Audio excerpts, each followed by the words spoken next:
Friends, ನಮ್ಮಲ್ಲಿ ನಮಗೆ ನಂಬಿಕೆ ಇರಬೇಕು. ಆವಾಗ ಮಾತ್ರ ನಾವು ಏನಾದರೂ ಸಾಧಿಸಲು ಸಾಧ್ಯ. ಇಲ್ಲದಿದ್ದರೆ ಸಾಧನೆಗೆ ಅದು ತೊಡಕು ತರುತ್ತದೆ. ನಮಗೆ ಬಲವಾದ ಆತ್ಮವಿಶ್ವಾಸದಿಂದ ಮಹತ್ತರವಾದ ಸಾಧನೆಯನ್ನು ಮಾಡಲು ಸಾಧ್ಯ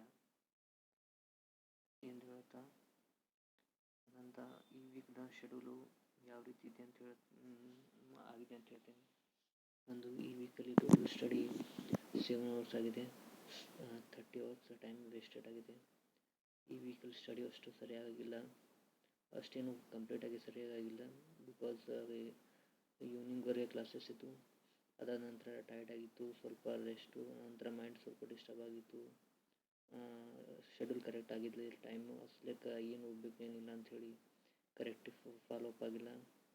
ಮತ್ತು ಡೈಲಿ ಬಂದು ಅದು ಏನು ಓದಬೇಕಂತ ಬರೆದಿಲ್ಲ, ಅಸಲಿಕ್ಕೆ ಸ್ವಲ್ಪ ವೇರಿಯೇಷನ್ ಆಯಿತು ಓದೋದ್ರಲ್ಲಿ.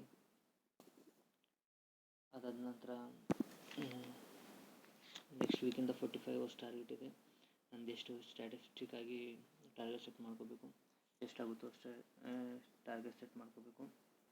ನನ್ನ ನೆಕ್ಸ್ಟ್ ವೀಕ್ ಶೆಡ್ಯೂಲ್ ಏನಂದರೆ, ಆಫ್ಟರ್ನೂನು ಮಲ್ಕೊಬೋದಿಲ್ಲ ಕಂಪ್ಲೀಟಾಗಿ. ಡೈಲಿ 6 hours ಸ್ಲೀಪಿಂಗ್ ಮಾತ್ರ. ಡೈಲಿ ಆಫ್ಟರ್ನೂನ್ ಮಲ್ಕೊಂಡು ಎರಡೂವರೆ ತಾಸಲ್ಲಿ ವೇಸ್ಟ್ ಆಗುತ್ತೆ ನನ್ನ time. Afternoon daily 3 to 6 magazine November month 20 pages.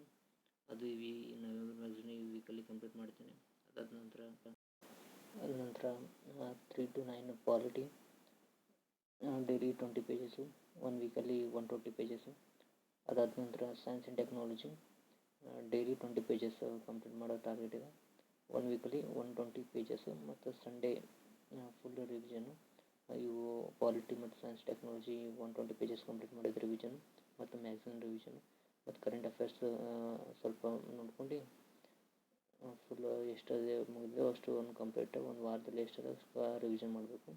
Total 45 hours study target. Okay friends, thank you.